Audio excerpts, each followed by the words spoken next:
When we came across this recipe on our website that has 5-star ratings and comments like, I will never make fried shrimp any other way, and absolutely perfect and so easy, I knew I needed to share it with you. Let me show you how easy it is, and after you try it, tell me what you think.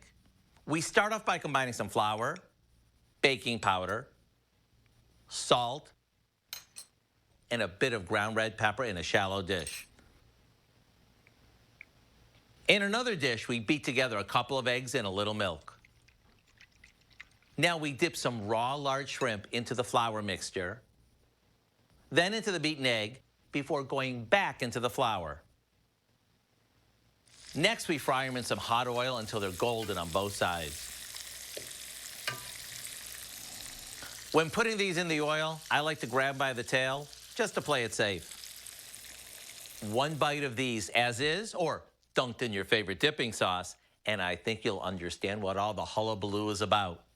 To get the recipe and read all the comments, all you have to do is go online and look for what we call perfect fried shrimp.